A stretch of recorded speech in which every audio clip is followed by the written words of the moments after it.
ನಮಸ್ತೆ ಆತ್ಮೀಯರೇ, ನಿಮ್ಮೆಲ್ಲರ ಹಿತೈಷಿ ಆಧ್ಯಾತ್ಮಿಕ ಚಿಂತಕ, ಶಿಕ್ಷಕ, ಚಿತ್ತಚೇತನ ಜೀವನ ದರ್ಶನ ಕಾರ್ಯಕ್ರಮಕ್ಕೆ ತಮ್ಮೆಲ್ಲರಿಗೂ ಪ್ರೀತಿಯ ಸ್ವಾಗತ, ಸುಸ್ವಾಗತ. ಇಂದಿನ ವಿಷಯ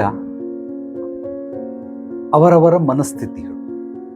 ಈ ಮನಸ್ಥಿತಿಯಿಂದನೇ ಪರಿಸ್ಥಿತಿ ನಿರ್ಮಾಣ ಆಗೋದು. ನಾನು ನಿಮಗೆ ಒಂದು ಎಕ್ಸಾಂಪಲ್ ಕೊಟ್ಟು ಈ ವಿಚಾರವನ್ನು ವಿವರವಾಗಿ ತಿಳಿಸ್ತೀನಿ. ಸ್ನೇಹಿತರೆ, ನೀವು ನೋಡಿ, ನಾಯಿಗೆ ಒಂದು ದೊಣ್ಣೆ ತಗೊಂಡು ಒಡೆದು ನೋಡಿ. ಆ ಒಡೆದಾಗ ನಾಯಿ ಫಸ್ಟ್ ಏನು ಮಾಡ್ತದೆ, ಆ ದೊಣ್ಣೆನ ಹಿಡ್ಕೊಳ್ಳುತ್ತೆ, ಕೋಲನ್ನು ಹಿಡ್ಕೊಳ್ಳುತ್ತೆ. ಯಾರು ಹೊಡಿತಾವ್ರೆ ಅದಕ್ಕೆ ಗೊತ್ತಿಲ್ಲ, ಆದರೆ ಕೋಲನ್ನು ಕಚ್ಚಕ್ಕೆ ಹೋಗುತ್ತೆ. ನೀವು ಅದೇ ಕೋಲನ್ನು ಹಿಡ್ಕೊಂಡು ಒಂದು ಸಿಂಹಕ್ಕೆ, ಹುಲಿಗೆ ಒಡೆದು ನೋಡಿ, ಅದು ದೊಣ್ಣೆನ ನೋಡೋದೇ ಇಲ್ಲ. ಯಾರು ಹೊಡಿತಾವನಲ್ಲ ಅವನ ಮೇಲೆ ಅಟ್ಯಾಕ್ ಮಾಡುತ್ತೆ.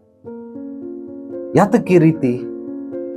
ಆ ಒಂದು ಪ್ರಾಣಿಗಳ ಗುಣ ಸ್ವಭಾವಗಳು ಆ ರೀತಿ ಇರ್ತವೆ. ಅದೇ ರೀತಿ ಮನುಷ್ಯನಿಗೂ ಕೂಡ ಒಬ್ಬೊಬ್ಬರ ಮನಸ್ಥಿತಿ ಯಾವ ರೀತಿ ಇರುತ್ತೆ ಅಂತಂದ್ರೆ ನಾಯಿಗಳ ತರ ಇರುತ್ತೆ. ಒಡೆದವ್ರಿಗೆ ಕಚ್ಚೋದಿಲ್ಲ, ಕೋಲಿಗೆ ಕಚ್ಚಕ್ಕೆ ಹೋಗುತ್ತೆ. ಈ ತಲೆ ಗಟ್ಟಿಗಿದೆ ಅಂತ ಹೇಳಿ ಬಂಡೆಗೆ ಹೋಗಿ ಚಚ್ಕೊ ಅಂತಾರೆ ದೊಡ್ಡವರು. ನಿನ್ನ ತಲೆ ಗಟ್ಟಿಗೆ ಇದೆ ತಾನೆ, ಹೋಗಿ ಬಂಡೆಗೆ ಹೊಡ್ಕೊ ಅಂತ. ಆ ರೀತಿ ಕೋಲಿಗೆ ಕಚ್ಚಿದ್ರೆ ಏನು ಪ್ರಯೋಜನ ಬಂತು? ಸಾಕಷ್ಟು ಜನ ಇಲ್ಲಿ ಕೌನ್ಸಿಲಿಂಗ್ ಬರ್ತಾರೆ. ಹೆಂಡತಿ ಮನಸ್ಥಿತಿ ಹೇಗಿದೆ ಅಂತ ಗಂಡ ಬಂದು ವಿವರವಾಗಿ ಹೇಳ್ತಾನೆ. ನಾನೇನಾದರೂ ತಪ್ಪು ಮಾಡಿದ್ರೆ ನನಗೆ ಅವಳು ಬೈಯಲ್ಲ, ಹೊಡೆಯಲ್ಲ. ಮಕ್ಕಳ ಮೇಲೆ ಆ ದ್ವೇಷವನ್ನು ತೀರಿಸ್ಕೊಳ್ತಾಳೆ. ಮಕ್ಕಳಿಗೆ ಹೊಡೆಯೋದು, ಬಡಿಯೋದು, ಸುಮ್ಮನೆ ಅವ್ರೇನು ತಪ್ಪು ಮಾಡಲಿಲ್ಲ ಅಂದರು. ಯಾಕೆಂದರೆ ತಪ್ಪು ಮಾಡಿದವನು ದೊಣ್ಣೆ ಹಿಡ್ಕೊಂಡು ಹೊಡಿತಾ ಇರೋನು ಗಂಡ, ಈಕೆ ಆ ಕೋಲಿಗೆ ಕಚ್ತಾವಳೆ. ಸೊ ಇದು ಯಾಕೆ ಈ ರೀತಿ ಅಂತಂದರೆ, ಒಬ್ಬೊಬ್ಬರ ಬದುಕುವಂತಹ ರೀತಿ ನೀತಿಗಳು, ಆಲೋಚನೆ ಮಾಡುವಂತಹ ರೀತಿ ನೀತಿಗಳು ಬೇರೆ ಬೇರೆ ಇರ್ತವೆ. ಸೊ ಇಲ್ಲಿ ಮಗಳಿಗೆ ನಾನು ಟಾರ್ಚರ್ ಕೊಟ್ರೆ ಅವನಿಗೆ ಹರ್ಟ್ ಆಗುತ್ತೆ, ನೋವಾಗುತ್ತೆ. ಆದ್ರಿಂದ ದುಃಖ ಡೈರೆಕ್ಟಾಗಿ ಕೊಡೋ ಬದಲು ಇಂಡೈರೆಕ್ಟಾಗಿ ಕೊಟ್ಟು ನೋಡೋಣ ಅಂತೇಳಿ ಆಕೆಯ ಮನಸ್ಥಿತಿ. ಅದೇ ರೀತಿ ಕೆಲವರು ಗಂಡು ಮಕ್ಕಳು ಕೂಡ ಮಾಡ್ತಾರೆ. ಸೊ ಹೆಂಡತಿ ಹೇಳಿದ ಮಾತು ಕೇಳಲಿಲ್ಲ ಅಂತ ಹೆಂಡತಿಗೆ ಬೈಯೋದಕ್ಕೆ ಧೈರ್ಯ ಇಲ್ಲ. ಸೊ ಮಕ್ಕಳ ಮೇಲೆ ಅವರು ದ್ವೇಷ ಕಾರ್ತಾರೆ, ಸೇಡು ತೀರಿಸ್ಕೊಳ್ಳೋ ಪ್ರಯತ್ನ ಪಡ್ತಾರೆ. ಪಾಪ ಇಲ್ಲಿ ಅಮಾಯಕರು ಮಕ್ಕಳು. ಆದ್ರಿಂದ ಮೊದಲು ನಿಮ್ಮ ಮನಸ್ಥಿತಿಗಳನ್ನು ಸರಿಪಡಿಸ್ಕೊಳ್ಳಿ. ಪರಿಸ್ಥಿತಿಗಳು ತಂತಾನಾಗೆ ಸರೋಗ್ಬಿಡ್ತವೆ.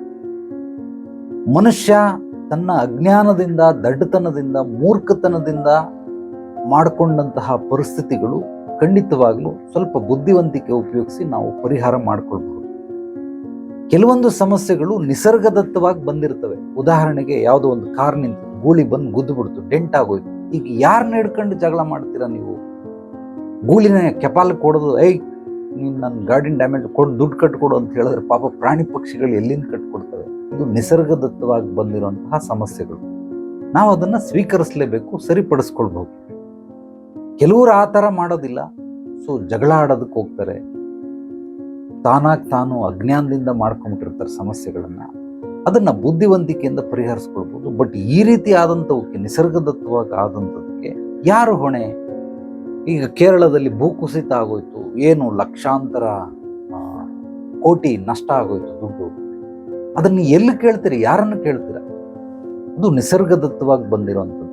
ಅಂಥವಿಂದ ನಾವು ಏನೂ ಮಾಡೋದಕ್ಕಾಗೋದಿಲ್ಲ. ಸುನಾಮಿ ಆಯಿತು, ಭೂಕಂಪ ಆಯಿತು, ಏನೋ ಚಂಡಮಾರುತ ಬಂತು, ಜ್ವಾಲಾಮುಖಿ, ಬಿರುಗಾಳಿ. ಸೊ ಇದೆಲ್ಲವೂ ಕೂಡ ನಿಸರ್ಗದತ್ತವಾಗಿ ಬರೋದನ್ನು ಹೇಗೆ ಅಕ್ಸೆಪ್ಟ್ ಮಾಡ್ಕೊಳ್ತೀರಿ, ಅದೇ ರೀತಿ ಮನುಷ್ಯರು ಮಾಡೋದನ್ನು ಕೂಡ ಅಕ್ಸೆಪ್ಟ್ ಮಾಡ್ಕೊಳ್ಳಿ. ಕೆಲವರು ಬೇಕು ಅಂತ ಸಮಸ್ಯೆಗೆ ನಿಮ್ಮನ್ನು ಒಡ್ತಾರೆ, ಅವ್ರು ತಳ್ತಾರೆ, ನೂಕ್ತಾರೆ. ಮತ್ತೆ ಕೆಲವರು ನಿಸರ್ಗವೇ ಅವರನ್ನು ಆಯ್ಕೆ ಮಾಡ್ಕೊಂಡಿರ್ತದೆ, ಅದನ್ನು ಅದೇ ರೀತಿ ಬಿಟ್ಟುಬಿಡಿ. ಕೆಲವರು ಅನಿವಾರ್ಯ ಸ್ಥಿತಿಯಿಂದ ನಿಮ್ಮನ್ನು ಸಮಸ್ಯೆಗೆ ಉಂಟು ಮಾಡಿರ್ತಾರೆ, ಅವ್ರಿಗೆ ಬೇಕು ಅಂತ ಮಾಡಿರಲ್ಲ. ಗೊತ್ತಿಲ್ಲದೇ ಆ ರೀತಿ ಪರಿಹಾರಗಳು ಸಿಕ್ಕಿರ್ತವೆ. ಉದಾಹರಣೆಗೆ ಯಾರೊಬ್ಬ ಪಾರ್ಟಿ ನಡೀತಾ ಇದೆ, ಅವ್ರ ಪಾಡ್ಗವ್ರೇನೋ ಡ್ರಿಂಕ್ಸ್, ಜ್ಯೂಸ್ ಏನೋ ಕುಡಿತಾವ್ರೆ, ಹಿಂದ್ಗಡೆ ನಿಂತಿರೋದು ಗೊತ್ತಿಲ್ಲ, ಹಿಂದ್ಗಡೆ ಒಂದು ಹೆಜ್ಜೆ ಇಟ್ಟ ಆಕೆ ಬಿದ್ದೋಗ್ಬಿಟ್ಲು, ಅಥವಾ ಅವಳು ಕುಡಿತಾರ ಜ್ಯೂಸು ಎದುರುಗಡೆ ಇರುವಂಥ ಬಟ್ಟೆ ಮೇಲೆ ಬಿದ್ದೋಯ್ತು. ಇದನ್ನ ಯಾರು ಹೊಣೆ? ಸೊ ಇದು ಅನಿವಾರ್ಯ, ಬೇಕು ಅಂತ ಮಾಡಿದ್ದಲ್ಲ, ಅದು ಗೊತ್ತಿಲ್ಲದೇನೆ ಆಗೋಗಿರುತ್ತೆ. ಅದಕ್ಕೂ ಕೂಡ ಜಗಳ ಮಾಡ್ತಾರೆ. ನೀನು ಬೇಕು ಅಂತ ತಳ್ಬಿಟ್ಟೆ, ಹಾಗೆ ಹೀಗೆ ಅಂತ. ನಾವು ಎಲ್ಲ ಘಟನೆಗಳನ್ನು ಆಂತರಿಕ ದೃಷ್ಟಿಯಿಂದ ನೋಡಬೇಕು, ಅಥವಾ ನಿಸರ್ಗದ ದೃಷ್ಟಿಯಿಂದ ನೋಡಿದ್ರೆ ಆ ಒಂದು ಸಮಸ್ಯೆಗಳಿಗೆ ಖಂಡಿತವಾಗ್ಲೂ ನಾವು ಪರಿಹಾರ ಹುಡುಕೋದಕ್ಕೆ ಬಹಳ ಬಹಳ ಸುಲಭ ಆಗುತ್ತೆ. ಆದರೆ ನಾವೇನ್ ಮಾಡ್ತೀರಿ, ಸಮಸ್ಯೆ ನಡೆದೋಗ್ಬಿಟ್ಟಿದೆ, ಅದನ್ನ ಮತ್ತಷ್ಟು ದೊಡ್ಡ ಸಮಸ್ಯೆಗಳನ್ನಾಗಿ ಪರಿವರ್ತನೆ ಮಾಡ್ಕೊಳ್ತೀವಿ. ಈಗ ಅವನೇನೋ ಗುದ್ದುಬಿಟ್ಟ, ಆಕೆ ಜ್ಯೂಸ್ನ ಇನ್ನೊಂದು ಇದ್ರ ಮೇಲೆ, ನೀನು ಹೆಂಗೆ ಚೆಲ್ಬಿಟ್ಟೆ ನನ್ನ ಮೇಲೆ ಇದು, ಸೊ ಅವ್ನು ತಳ್ದ, ಅದಕ್ಕೋಸ್ಕರ ಯಾವನ್ ತಳ್ದವನು, ಯಾಕಯ್ಯ ತಳ್ದೆ ನೀನು, ಹಾಗೆ ಹೀಗೆ ಅಂತ. ಅಲ್ಲಿ ಅತ್ಯದ್ಭುತವಾದ ಶುಭ ಸಮಾರಂಭ ನಡೀತಾ ಇದೆ. ಅದರಲ್ಲಿ ಈ ತೀಟೆ ಜಗಳಗಳನ್ನು ಮಾಡಿ ಆ ಒಂದು ವಾತಾವರಣವನ್ನು ಕಲ್ಮಶಗೊಳಿಸುವಂತಹ ಕೆಲಸಗಳು ಮಾಡ್ತಾರೆ. ಸಾಕಷ್ಟು ಜನ ಆ ರೀತಿ ಮಾಡ್ತಾರೆ. ಮೇನ್ ರೋಡಲ್ಲೂ ಅಷ್ಟೇ, ಯಾರೋ ಒಬ್ಬ ಗುದ್ದುಬಿಟ್ಟ, ಏನು ಈ ಅಕ್ಕ ಪಕ್ಕದವ್ರು ಹಿಂದೆ ಮುಂದೆ ಎಲ್ಲ ನಿಂತು ಬಿಡ್ತಾರೆ. ಹಿಂದ್ಗಡೆಯಿಂದ ಎಷ್ಟು ಅರ್ಜೆಂಟ್ ಇರುತ್ತೋ, ಎಷ್ಟು ಜನ ಪೇಷಂಟ್ ಇರ್ತಾರೋ, ಎಷ್ಟು ಜನ ಡೆಲಿವರಿಗೆ ಅಂತ ಹೋಗ್ತಾ ಇರ್ತಾರೋ, ಅಥವಾ ಆಂಬ್ಯುಲೆನ್ಸ್ ಬಂದರೂ ಕೂಡ ಅದಕ್ಕೆ ಜಾಗ ಬಿಡದರೆ ಆ ಜಗಳ ನಿಂತ್ಕೊಂಡು ನೋಡ್ತಾ ಇರ್ತಾರೆ. ಜಗಳ ಗುದ್ದೋನು ಗುದ್ದಿಸ್ಕೊಂಡವನು ಇವರಿಬ್ರು ಜಗಳ ಆಡ್ತವ್ರೆ, ನಿಂತ್ಕೊಂಡು ನೋಡ್ತಾ ಇರ್ತಾರಲ್ಲ, ಇವರಿಂದ ಟ್ರಾಫಿಕ್ ಆಗಿರುತ್ತೆ. ಇಲ್ಲಿ ಎಲ್ಲರೂ ಕೂಡ ನಾವು ಅರ್ಥೈಸ್ಕೊಳ್ಬೇಕು. ಕೇವಲ ನೋಡೋದ್ರಿಂದ ನಾವು ತೃಪ್ತಿ ಪಟ್ಕೊಳ್ಳೋದಕ್ಕೆ ಸಾಧ್ಯವಿಲ್ಲ. ಕೆಲವರಿಗೆ ಆ ನೋಡೋದ್ರಲ್ಲೇ ಖುಷಿ ಸಿಗುತ್ತೆ. ಈ ರೀತಿ ಜಗಳ ಆಡೋದು, ಗುದಿಯೋದು.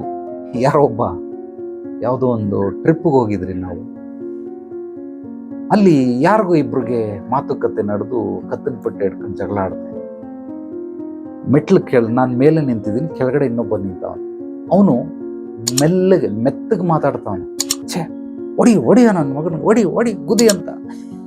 ಅವ್ರಿಬ್ರು ಹೊಡೆದ್ಬಿಡ್ತೀನಿ ಅಂತ ಕತ್ತನ ಪಟ್ಟೆ ಹಿಡ್ಕೊಂಬಿಟ್ಟವ್ರು ಒಬ್ರಿಗೊಬ್ರು. ಯಾರು ಹೊಡಿತಾ ಇಲ್ಲ. ಛೇ ಹೊಡಿರೋ ಅಂತ ಇವನಂತವನು. ಇವನು ಹೊಡಿರೋ ಅಂತ ಇರೋದು ಅವ್ರಿಗೆ ಕೇಳಿಸಲ್ಲ. ಬಟ್ ಇವನ್ ಮನಸ್ಥಿತಿ ಹೆಂಗಿದೆ ಅಂತಂದ್ರೆ, ಹೊಡಿರಿ ಅವನಿಗೆ, ಜಗಳ ಆಡ್ಲಿ ಅನ್ನೋದು ಇವನ್ ಮನಸ್ಥಿತಿ. ಯಾರೋ ಒಬ್ರು ಹೊಡಿರಿ, ಇವನು ಹೊಡೆದ್ರು ಖುಷಿ, ಅವನು ಹೊಡೆದ್ರು ಖುಷಿ. ಇವರೆಲ್ಲ ನೋಡುಗರು ಅಂತಾರೆ. ಬರೀ ನೋಡುಗರಲ್ಲ, ನೋಡಿ ಇವರು ಎಂಜಾಯ್ ಮಾಡ್ತಾ ಇರ್ತಾರೆ. ಅದನ್ನ ಜಗಳ ಆಡ್ಬೇಕು, ಹೊಡೆದಾಡ್ಬೇಕು ಆ ರೀತಿ. ಮತ್ತೆ ಕೆಲವರು ಆ ಜಗಳ ಆಡ್ತಾ ಇರೋದನ್ನ ಬಿಡ್ಸಕ್ ಹೋಗಲ್ಲ, ಸುಮ್ಮನೆ ನಿಂತ್ಕೊಂಡು ನೋಡ್ತಾರೆ ಪ್ರೇಕ್ಷಕರಾಗಿ. ಏನು ರಿಯಾಕ್ಷನ್ ಇಲ್ಲ ಇವನ್ ತರ, ಸುಮ್ಮನೆ ನಿಂತ್ಕೊಂಡು ನೋಡ್ತಾ ಇರ್ತಾರೆ. ಸೊ ಮತ್ತೆ ಕೆಲವರು ಎಲ್ಲೋ ಅಪರೂಪಕ್ಕೆ ನಾನು ಒದೆ ತಿಂದರೂ ಪರವಾಗಿಲ್ಲ, ಹೋಗಿ ಬಿಡ್ರಯ್ಯ ಅಂತ ಅಂದ್ಬಿಟ್ಟು ಹೋಗಿ ಅವ್ರಿಬ್ಬರನ್ನ ಸಮಾಧಾನ ಮಾಡಿ ಬಿಡಿಸಿ ಅವ್ರನ್ನ ಆ ಒಂದು ವಾತಾವರಣವನ್ನ ತಿಳಿಗೊಳಿಸುವಂತ ಕೆಲಸ ಮಾಡ್ತಾರೆ. ಈ ತರ ಬಹಳ ವಿರಳ. ಕೇವಲ ಬೆರಳೆಣಿಕೆಯಷ್ಟು ಮಾತ್ರ ಅಂತ ತಿಳ್ಕೊಳ್ಳಿ. 100ರಲ್ಲಿ ಅಥವಾ 1000ದಲ್ಲಿ, ಲಕ್ಷದಲ್ಲಿ ಎಲ್ಲರೂ ಕೂಡ ಸುಮ್ಮನೆ ಪ್ರೇಕ್ಷಕರಾಗಿ ನಿಂತ್ಕೊಂಡು ನೋಡ್ತಾ ಇರ್ತಾರೆ. ದಯವಿಟ್ಟು ಆ ರೀತಿ ಮಾಡಬೇಡಿ. ನಾನು ನಿಮಗೆ ಏನಕ್ಕೆ ಎಲ್ಲ ಉದಾಹರಣೆಗಳನ್ನು ಹೇಳ್ತಾ ಇದ್ದೀನಿ ಅಂದರೆ, ಎಲ್ಲ ನಮಗೆ ಜಗಳಗಳು, ಯುದ್ಧಗಳು, ಕಲಹಗಳು, ಮನಸ್ಥಿತಿ, ಪರಿಸ್ಥಿತಿ, ಈ ಡಿವೋರ್ಸ್ಗಳಾಗೋದು, ಕೆಲವೊಂದು ವ್ಯಾಪಾರದಲ್ಲಿ ನಷ್ಟವಾಗೋದು, ಇದೆಲ್ಲದಕ್ಕೂ ಮೂಲ ಕಾರಣ ಏನು ಅಂತಂದರೆ ನಿಮ್ಮ ಮನಸ್ಥಿತಿ. ನೀವು ಯಾವ ದೃಷ್ಟಿಕೋನ ಇಟ್ಕೊಂಡು ಜೀವನದಲ್ಲಿ ಪ್ರತಿ ಕ್ಷಣ, ಪ್ರತಿ ನಿಮಿಷ, ಪ್ರತಿ ಗಂಟೆ, ಪ್ರತಿ ದಿನ, ವಾರ, ತಿಂಗಳು, ವರ್ಷ ನಡೆಯುವಂತಹ ಘಟನೆಗಳು ನಿಮ್ಮ ದೃಷ್ಟಿಕೋನ ಯಾವ ರೀತಿ ಇದೆ ಅದರ ಮೇಲೆ ಡಿಪೆಂಡ್ ಆಗುತ್ತೆ ಹೊರತು ಪರಿಸ್ಥಿತಿಗಳು ಖಂಡಿತವಾಗ್ಲೂ ಅದನ್ನು ಸ್ವೀಕರಿಸುವಂಥದ್ದನ್ನು ಕಲ್ತ್ಕೊಳ್ಳಿ. ನಾವು ಯಾವ ರೀತಿ ಸ್ವೀಕರಿಸ್ತೀರಿ ಆ ರೀತಿ ನಮ್ಮ ಜೀವನ ಕೂಡ ನಡೀತಾ ಇರುತ್ತೆ. ನಾವು ಸಣ್ಣದನ್ನ ಬೃಹದಾಕಾರವಾಗಿ ತಗೊಂಡ್ಬಿಡ್ತೀವಿ. ಪ್ರತಿಯೊಬ್ಬರು ಅಷ್ಟೇ, ಅವ್ರ ಸಮಸ್ಯೆ 1 kg, ಉದಾಹರಣೆಗೆ 1 kg ಇದೆ, ಅವರು ಅದನ್ನ 5 kg ನೋಡ್ತಾರೆ, 10 kg ನೋಡ್ತಾರೆ, 100 kg ನೋಡ್ತಾರೆ. ಮತ್ತೆ ಕೆಲವರಿಗೆ 100 kgನೇ ಇದೆ, ಅಯ್ಯೋ ಇದ್ರಿರ್ತದ ಬಿಡ ಅಂದ್ಬಿಟ್ಟು ಆರಾಮಾಗಿ ಅವರು ಜೀವನವನ್ನು ನಡೆಸ್ತಾ ಇರ್ತಾರೆ, ಜಾಸ್ತಿ ತಲೆ ಕೆಡಿಸ್ಕೊಳ್ಳೋದಿಲ್ಲ. ಯಾತಕ್ಕೋಸ್ಕರ ಹೀಗೆ ಅವರವರ ಮನಸ್ಥಿತಿಗಳನ್ನ ಅವರು ತಿದ್ದುಪಡಿ ಮಾಡ್ಕೊಂಡಿರ್ತಾರೆ. ಅಂದ್ರೆ ಮನಸ್ಥಿತಿಯನ್ನಾದರೂ ಬದಲಾಯಿಸ್ಕೊಳ್ತಾರೆ. ಮನಸ್ಥಿತಿ ಬದಲಾಯಿಸ್ಕೊಳ್ಳಿಲ್ಲ ಅಂದ್ರೆ ಪರಿಸ್ಥಿತಿಗಳನ್ನಾದ್ರೂ ಹೇಗೆ ಬಂದ್ರು ಸ್ವೀಕರಿಸೋದಕ್ಕೆ ರೆಡಿಯಾಗಿರ್ತಾರೆ. ಏನು ಬಿದ್ದೋಯ್ತಾ, ಒಡೆದಾದ್ರು ಹೋಗ್ಲಿ, ಹೊಸ ತರನ, ಸೊ ಅವ್ರ ಲಾಸ್ ಆಯ್ತಾ, ಆದ್ರಾಗ್ಲಿ ಬಿಡಿ, ಏನ್ ಮಾಡಕ, ಮತ್ತೆ ದುಡಿಯೋಣ, ಆ ವ್ಯಕ್ತಿ ಹೋದ್ರು ಹೋಗ್ಲಿ ಬಿಡಿ, ಇನ್ನೊಬ್ಬ ಯಾರೋ ಬರ್ತಾನೆ. ಸೊ ಇವ್ರಿಗೆ ಮನಸ್ಥಿತಿಗಳನ್ನ ತಿದ್ಕೊಳ್ಳೋದಕ್ಕೆ ಬರೋದಿಲ್ಲ, ಆದ್ರೆ ಪರಿಸ್ಥಿತಿಗಳನ್ನ ಸ್ವೀಕರಿಸೋದ್ ಕಲ್ತ್ಕೊಂಡ್ಬಿಟ್ಟಿರ್ತಾರೆ. ಆದ್ರಿಂದ ಎರಡೂ ಅತ್ಯದ್ಭುತವಾದ ಬ್ರಹ್ಮ ರಹಸ್ಯವೇ. ಸೊ ಇದೆರಡರಲ್ಲಿ ಯಾವುದನ್ನಾದರೂ ಸರಿಪಡಿಸ್ಕೊಳ್ಳಿ. ಪರಿಸ್ಥಿತಿಗಳನ್ನಾದರೂ ನೀವು ಸ್ವೀಕರಿಸೋದನ್ನ ಕಲೀರಿ, ಅಥವಾ ಮನಸ್ಥಿತಿಗಳನ್ನಾದರೂ ಪರಿವರ್ತನೆ ಮಾಡ್ಕೊಳ್ಳೋದನ್ನು ಕಲೀರಿ. ಸಕಾರಾತ್ಮಕವಾಗಿ, ಸೃಜನಾತ್ಮಕವಾಗಿ, ಕ್ರಿಯಾತ್ಮಕವಾಗಿ ಆ ನಡೆದಿರುವಂತಹ ಘಟನೆಗಳನ್ನು ನಾವು ಎನ್ಕ್ಯಾಶ್ ಮಾಡ್ಕೊಳ್ಬೇಕು. ಅದು ಬಿಟ್ಬಿಟ್ಟು ಸುಮ್ಮನೆ ಕೋಪಿಸ್ಕೊಳ್ಳೋದು, ಕಿರ್ಚ್ಕೊಳ್ಳೋದು, ಬಡ್ಕೊಳ್ಳೋದು, ಇನ್ನೊಬ್ಬರಿಗೆ ನಷ್ಟ ಮಾಡೋದು, ಮತ್ತೊಬ್ಬರ ಸಮಯವನ್ನು ಹಾಳು ಮಾಡೋದು, ಇದೆಲ್ಲವೂ ಕೂಡ ಒಂದು ರೀತಿ ಪಾಪಕೃತ್ಯ. ಇವಾಗ ಮೆಜೆಸ್ಟಿಕ್ಕಲ್ಲಿ ಎಲ್ಲ ನಿಂತ್ಕೊಂಡಿರ್ತಾರೆ. ಯಾರೋ ಒಬ್ಬ ಕಾಲು ತೊಳೆದ್ಬಿಟ್ಟ ಅಂತೇಳಿ ಹೇ ಅಂತ ಜೋರಾಗಿ ಕಿರ್ಚ್ಬಿಟ್ಟ. ಮೆಜೆಸ್ಟಿಕ್ಕಲ್ಲಿ ಇರೋ ಅಷ್ಟು ಜನನೂ ಆತ ಕೇಂದ್ರ ಬಿಂದು ಆಗ್ಬಿಡ್ತಾನೆ. ಅವನನ್ನೇ ನೋಡ್ತಾ ಇರ್ತಾರೆ ಎಲ್ಲರೂ. ಯಾತಕ್ಕೋಸ್ಕರ? ಅವನಷ್ಟು ಜೋರಾಗಿ ಕಿರ್ಚ್ಕೊಂಡ್ಬಿಟ್ಟ. ಕೆಲವರು ಬಸ್ ಮಿಸ್ ಆಗ್ಬಿಟ್ಟಿದೆ ಆದರೂ ಕೂಡ ನಿಂತ್ಕೊಂಡು ನೋಡ್ತಾವ್ರೆ, ಜಗಳ ಏನಾಗುತ್ತೆ, ಮುಂದೆ ಏನಾಗುತ್ತೆ ಅಂತ. ಅಲ್ಲಿ ಯಾರ್ಯಾರು ಏನೇನು ಕೆಲಸಗಳನ್ನ ಮಾಡೋದನ್ನ ಬಿಟ್ಟು ಆ ಕೇಂದ್ರ ಬಿಂದು ಆಗಿರ್ತಾರೆ. ಅಕಸ್ಮಾತ್ ಟೈಮ್ ಪಾಸ್ ಮಾಡೋರು ಇರ್ತಾರೆ, ಅತ್ಯಮೂಲ್ಯವಾದಂತಹ ಕ್ಷಣ ಕ್ಷಣಕ್ಕೂ ಅತ್ಯಮೂಲ್ಯವಾಗಿ ಉಪಯೋಗಿಸ್ಕೊಳ್ಳುವಂಥವ್ರು ಇರ್ತಾರೆ.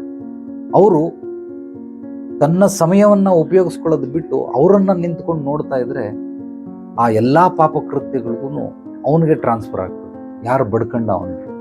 ಆದ್ರಿಂದ ನಾವು ಕೇವಲ ಎದುರುಗಡೆ ಇರೋನು ಏನೋ ತಪ್ಪು ಮಾಡ್ದ ಅಥವಾ ಅವನೇನೋ ನಾವು ಶಿಕ್ಷೆ ಕೊಡ್ತೀರಿ, ದಂಡ ವಿಧಿಸ್ತೀರಿ, ಅವನಿಗೆ ಬೈತೀರಿ, ಜಗಳ ಮಾಡ್ತೀರಿ ಅನ್ನೋದಕ್ಕಿಂತ ಅಕ್ಕಪಕ್ಕದಲ್ಲಿ ಯಾರ್ಯಾರು ಇರ್ತಾರೆ ಅದಕ್ಕೆಲ್ಲ ಇನ್ವಾಲ್ವ್ಮೆಂಟ್ ಆಗ್ತಾರಲ್ಲ, ಅಷ್ಟು ಪಾಪಕೃತ್ಯಗಳನ್ನು ಇವರೇ ಹೊರಬೇಕಾಗುತ್ತೆ. ಆ ಮಾಡ್ದೋನಿರಬಹುದು ಅಥವಾ ಮಾಡಿಸ್ದೋನಿರಬಹುದು ಅಥವಾ ಅಲ್ಲಿ ಅನುಭವಿಸ್ದೋನಿರ್ಬಹುದು. ಗೊತ್ತಿದ್ದು ಮಾಡಿದರೆ ಅವರಿಬ್ಬರು ತಪ್ಪಿತಸ್ಥರೆ. ಗೊತ್ತಿಲ್ಲ ಪಾಪ, ಏನೋ ಅಚಾತುರ್ಯ ಆಗುತ್ತೆ, ಕ್ಷಮೆ ಕೇಳ್ತಾವನು, ಆದರೂ ಇವನು ದಬ್ಬಾಳಿಕೆಯನ್ನು ಮಾಡ್ತಾವನೆ, ಅಧಿಕಾರವನ್ನು ಚಲಾಯಿಸ್ತಾನೆ. ಇಂಥವ್ರಿಗೆಲ್ಲ ಖಂಡಿತವಾಗಿಯೂ ಪಾಪಕರ್ಮಗಳು ಹೆಚ್ಚಾಗಿ ಒದಗ್ತಾ ಇರ್ತವೆ. ಆದ್ದರಿಂದ ದಯಮಾಡಿ ನಿಮ್ಮ ಮನಸ್ಥಿತಿಗಳನ್ನು ಮೊದಲು ಸರಿ ಮಾಡ್ಕೊಳ್ಳಿ, ಪರಿಸ್ಥಿತಿಗಳನ್ನು ಸರಿ ಮಾಡಕ್ಕೆ ಹೋಗ್ಬೇಡಿ. ಪರಿಸ್ಥಿತಿಗಳು ಸರಿ ಮಾಡ್ಕೊಳ್ಬಹುದು, ಅದನ್ನು ಸ್ವೀಕರಿಸೋದು ಕಲಿಬೇಕು. ಸ್ವೀಕರಿಸಿದ ನಂತರ ಸ್ವಲ್ಪ ನಮಗೆ ಸಹನೆ, ತಾಳ್ಮೆ, ಶಾಂತಿ ಇದ್ದರೆ, ಸಮಾಧಾನದಿಂದಿದ್ದರೆ ಅದು ಎಲ್ಲದಕ್ಕೂ ಕೂಡ ಒಂದು ದಿವಸ ಪರಿಹಾರ ಸಿಗುತ್ತೆ. ಆದರೆ ನಾವು ಆ ರೀತಿ ಮಾಡೋದಿಲ್ಲ. ನಾವು ಇಮಿಡಿಯೇಟಾಗಿ ರಿಯಾಕ್ಟ್ ಮಾಡಿಬಿಡ್ತೀವಿ. ಆ ರಿಯಾಕ್ಟ್ ಮಾಡಿದ ತಕ್ಷಣವೇ ಕೆಲವೊಂದು ಸಲ ನಾವು ಅಚಾತುರ್ಯಕ್ಕೆ, ನಷ್ಟ ಆಗಲಿ, ಅಚಾತುರ್ಯ ಆಗಲಿ, ಕೆಲವರು ಜೀವನೇ ಕಳ್ಕೊಂಡ್ಬಿಡ್ತಾರೆ. ನಿಮಗೆ ಒಂದು ವಿಡಿಯೋದಲ್ಲಿ ಹೇಳಿದ್ದೆ, MG ರೋಡ್ ಯುಟಿಲಿಟಿ ಬಿಲ್ಡಿಂಗ್ ಮೇಲೆ ನಿಂತ್ಕೊಂಡಿರ್ತಾನೆ, ಫುಲ್ಲು ಮನೆ ಮೇಲೆ ಟಾಪ್, ಇನ್ನೇನು ಕೆಳಗಡೆ ಬಗ್ಗೆ ನೋಡ್ತಾ ಇರ್ತಾನೆ. ಯಾರೋ ಹೊರಗಡೆಯಿಂದ ಬಂದ್ಬಿಟ್ಟು ಅಣ್ಣ ನಿನ್ನ ಮಗು ಸತ್ತೋಯ್ತಾ ಅಂತ ಅಂದ್ಬಿಟ್ಟು ಅಲ್ಲಿಂದ ಜಂಪ್ ಮಾಡ್ಬಿಡ್ತಾನೆ. ಕೆಳಗಡೆ ಬರ್ತಿದ್ದಂಗೆ ಒಂದು 10 ಫ್ಲೋರ್ ಕೆಳಗಡೆ ಬಂದ ಮೇಲೆ ಗೊತ್ತಾಗುತ್ತೆ, ಅಯ್ಯೋ ನನಗೆ ಮಗುನೇ ಇಲ್ಲ ಅಂತ. ಅದು ಈಗ ಬಿದ್ದುಬಿಟ್ಟು ಅವನು ಏನು ಮಾಡೋಕ್ಕಾಗಲ್ಲ. 20 ಅಡಿ ಆದ್ಮೇಲೆ ಲೆಕ್ಕ ಹಾಕ್ತಾನೆ, ಅಯ್ಯೋ ನನಗೆ ಇನ್ನೂ ಮದುವೆನೇ ಆಗಿಲ್ಲ ಅಂತ. ಕೆಳಗಡೆ ಬಿದ್ದ, ಸತ್ತ. ಸೊ ಏನಕ್ಕೆ ಸತ್ತ? ಯಾರೋ ಹೇಳಿದ್ದು ನಿನ್ನ ಮಗು ಸತ್ತೋಯ್ತು ಅಂತ. ಮಗು ಸತ್ತೋದ್ರೆ ಏನಾಯ್ತು? ಈಗ ಹುಟ್ಟೋರೆಲ್ಲರೂ ಒಂದ್ ದಿವಸ ಸಾಯ್ತಾರೆ, ಮಗು ಸತ್ತೋಯ್ತು. ಅದು ನಂದ ಅನ್ನೋ ಪ್ರಜ್ಞೆನೂ ಕೂಡ ಇಲ್ದೇನೆ ಯಾರೋ ಬಂದು ಹೇಳಿದ್ರು, ಅದು 3ನೇ ವ್ಯಕ್ತಿ, ಆತ ಗೊತ್ತೇ ಇಲ್ಲ, ಅಪರಿಚಿತ, ಅವನು ಬಂದು ಹೇಳಿದಕ್ಕೆ ಧುಮಕ್ಬಿಟ್ಟು ಈಗ ಜೀವನೇ ಕಳೆದೋಯ್ತು. ಏನ್ ಮಾಡ್ತೀರಾ? ಸಾಕಷ್ಟು ಜನ ಪ್ರತ್ಯಕ್ಷವಾಗಿ ಕಂಡ್ರು ಪ್ರಾಮಾಣಿಸಿ ನೋಡು ಅಂತಾರೆ. ಆದರೆ ಪ್ರಾಮಾಣಿಸಿ ನೋಡೋಷ್ಟು ತಾಳ್ಮೆಯಲ್ಲಿ ಇಮ್ಮಿಡಿಯೇಟ್ ರಿಯಾಕ್ಷನ್ ಮಾಡ್ಬಿಟ್ಟು ನಷ್ಟಕ್ಕೊಳಗಾಗ್ತಾರೆ, ದುಃಖಕ್ಕೊಳಗಾಗ್ತಾರೆ. ದುಃಖ ಬಂದರೆ ಪರವಾಗಿಲ್ಲ, ಅದು ಸ್ವಲ್ಪ ಸಮಾಧಾನ ಸಿಗುತ್ತೆ. ಹಾರ್ಟ್ ಅಟ್ಯಾಕ್ ಆಗ್ಬಿಡುತ್ತೆ, ಲಕ್ವ ಹೊಡೆದ್ಬಿಡ್ತದೆ, ಕೆಲವರಿಗೆ ಬ್ರೈನ್ ಹ್ಯಾಮರಿಂಗ್ ಅಂತಾರೆ. ಸೊ ನರಮಂಡಲ ಗಂಟು ಕಟ್ಕೊಂಡ್ಬಿಡ್ತದೆ, ನಿಷ್ಕ್ರಿಯಗೊಳ್ತದೆ, ಏನೂ ಕೆಲಸಗಳನ್ನು ಮಾಡೋದಕ್ಕೆ ಸಾಧ್ಯವಾಗುತ್ತೆ. ಆದ್ರಿಂದ ದಯಮಾಡಿ ಯಾವುದೇ ರೀತಿ ಘಟನೆಗಳು ನಡೀಲಿ ಅಥವಾ ದುರ್ಘಟನೆಗಳೇ ನಡೀಲಿ, ಅದನ್ನ ನೋಡುವಂತಹ ದೃಷ್ಟಿಕೋನ ನಿಮಗೆ ಆಂತರಿಕ ದೃಷ್ಟಿಕೋನ ಅಂತ.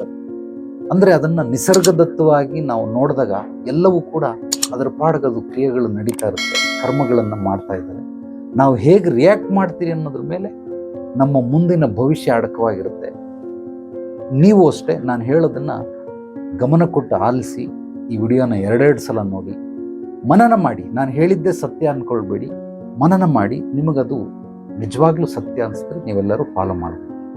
ಯಾರಿಗೆ ಯಾವುದೇ ರೀತಿ ಸಮಸ್ಯೆಗಳಿರಲಿ, ತೊಂದರೆಗಳಿರಲಿ, ಕಷ್ಟಗಳಿರಲಿ, ನೇರವಾಗಿ ಬಂದು ಭೇಟಿ ಮಾಡಿ. ಖಂಡಿತವಾಗ್ಲೂ ನಿಮ್ಮ ಪೂರ್ವಾಪರಗಳನ್ನು ತಿಳಿದು ನಿಮ್ಮ ಸಮಸ್ಯೆಗೆ ಮೂಲ ಹುಡುಕಿ ಪರಿಹಾರ ಕೊಡೋದ್ರ ಜೊತೆಗೆ ನಿರಂತರವಾದ ಬೆಂಬಲ ಮತ್ತು ಮಾರ್ಗದರ್ಶನವೂ ಸಹ ಶುಭೋದಿನಿ ಆಧ್ಯಾತ್ಮಿಕ ಪರಿಹಾರ ಕೇಂದ್ರದಲ್ಲಿ ಸಿಗುತ್ತೆ. ಈ ವಿಡಿಯೋನ ನಿಮ್ಮೆಲ್ಲ ಸ್ನೇಹಿತರಿಗೆ, ಆತ್ಮೀಯರಿಗೆ ಶೇರ್ ಮಾಡಿ. ಪಾಸಿಟಿವ್ ವಿಚಾರಗಳನ್ನು ಪ್ರತಿಯೊಬ್ಬರಿಗೂ ಹಂಚಿ.